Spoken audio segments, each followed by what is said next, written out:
दोस्तों, आज हम बात करेंगे स्ट्रोक के बारे में। तो सबसे पहले तो हम ये समझें कि स्ट्रोक होता क्या है। कभी हम ये कहते हैं कि ब्रेन में किसी को अटैक हुआ तो स्ट्रोक है, कभी हम कहते हैं किसी को हार्ट अटैक हुआ तो स्ट्रोक है, कभी किसी को मिर्गी का दौरा आ गया तो भी उसको आम भाषा में स्ट्रोक बोल दिया जाता है। स्ट्रोक का मतलब है कि ब्रेन में किसी हिस्से में अचानक खून की सप्लाई रुक जाए। जब खून की सप्लाई ब्रेन के किसी हिस्से में रुक जाएगी तो इसका दो कारण हो सकते हैं। या तो खून की नस में कोई थक्का आ जाए, खून का थक्का बन जाए और ब्लड सप्लाई कट ऑफ हो जाए, या फिर खून की नस फट जाए और उस हिस्से का ब्लड सप्लाई कट ऑफ हो जाए। तो पहला, जिसमें कि खून का थक्का आके नस बंद हो गई, उसको हम बोलते हैं इस्केमिक स्ट्रोक, और जिसमें खून की नस फट गई उसको हम बोलते हैं हेमरेजिक स्ट्रोक।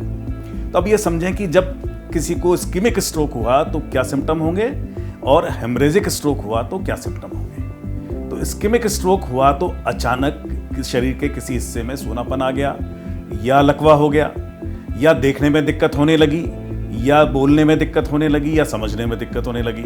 किसी को अचानक चक्कर आने लग जाते हैं, किसी को अचानक चलने में लड़खड़ाहट होने लगती है। ये सिम्टम है इस्केमिक स्ट्रोक के सिम्टम्स, जिसको हम एक टर्म है रेस्क्यू।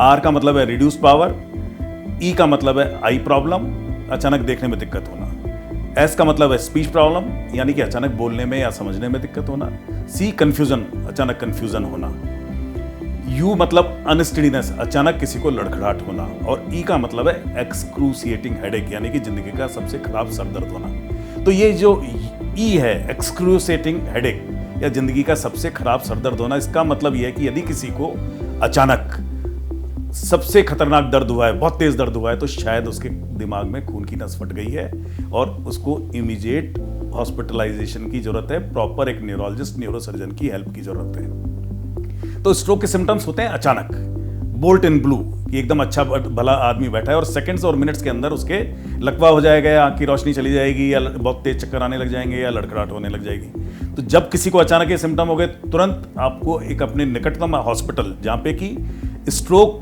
की फैसिलिटी है, स्ट्रोक ट्रीटमेंट की फैसिलिटी है, वहाँ जाना चाहिए। वो फैसिलिटी कहाँ हुई?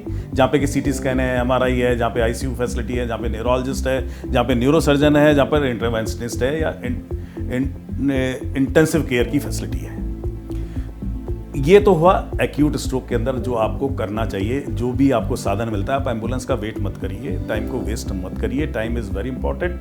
हर सेकंड्स के अंदर सैकड़ों न्यूरॉन्स मर रहे हैं। यदि आपने वो टाइम निकाल दिया, 4.5 घंटे का टाइम होता है जिसमें कि क्लॉट बस्टिंग ड्रग देके क्लॉट को गलाया जा सकता है, वापस से नस को खोला जा सकता है, वापस से उस हिस्से को जिंदा किया जा सकता है। कभी कभी 24 घंटे तक भी तार डाल के मैकेनिकल थ्रोम्बेक्टमी के द्वारा नस को खोल के हम मरीज को ठीक कर सकते हैं सर्टेन सिचुएशंस के अंदर। कभी ऐसा भी होता है कि जब खून की नस फट गई तो उसमें आपने एंजियोग्राफी किया, देखा कि एक गुब्बारा था वो फूट गया, उसमें कॉइलिंग डाल के उसको ब्लीडिंग को रोका जा सकता है। लेकिन समय बहुत इंपॉर्टेंट है।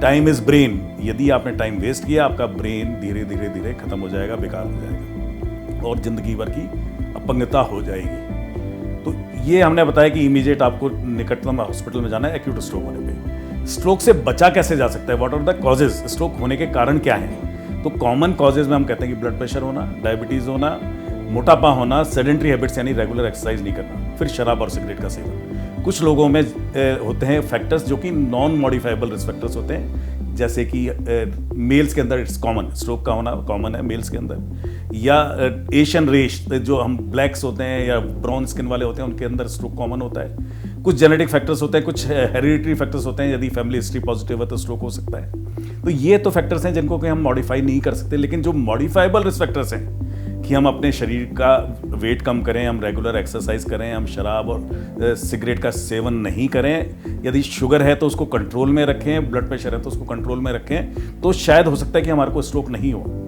तो क्या करना चाहिए? रेगुलर शुगर है तो रेगुलर उसका आप अपने एंडोक्राइनोलॉजिस्ट से सलाह लीजिए। HbA1c का लेवल 6.5 से कम होना चाहिए। ब्लड प्रेशर है तो आपका टारगेट होना चाहिए कि आपका ब्लड प्रेशर 130/80 से ज़्यादा नहीं हो। बहुत ज़्यादा नमक का सेवन नहीं करें, चिकनाई का सेवन नहीं करें। रेगुलर वॉक करें। हम कहते हैं कि हफ्ते में 6 बार आप वॉक करिए, 6 किलोमीटर्स इन 1 आवर। वो स्पीड से वॉक होना चाहिए, टहलना नहीं है, वॉक करना है, मतलब ब्रिस्क वॉकिंग होनी चाहिए। आपकी पेट की सरकमफ्रेंस आपके हिप की सरकमफ्रेंस से कम होनी चाहिए। तो ये कुछ चीज़ें हैं जिनका यदि आप रेगुलर नित्य रूप से पालन करेंगे तो आप स्ट्रोक से बच सकते हैं। Thank you.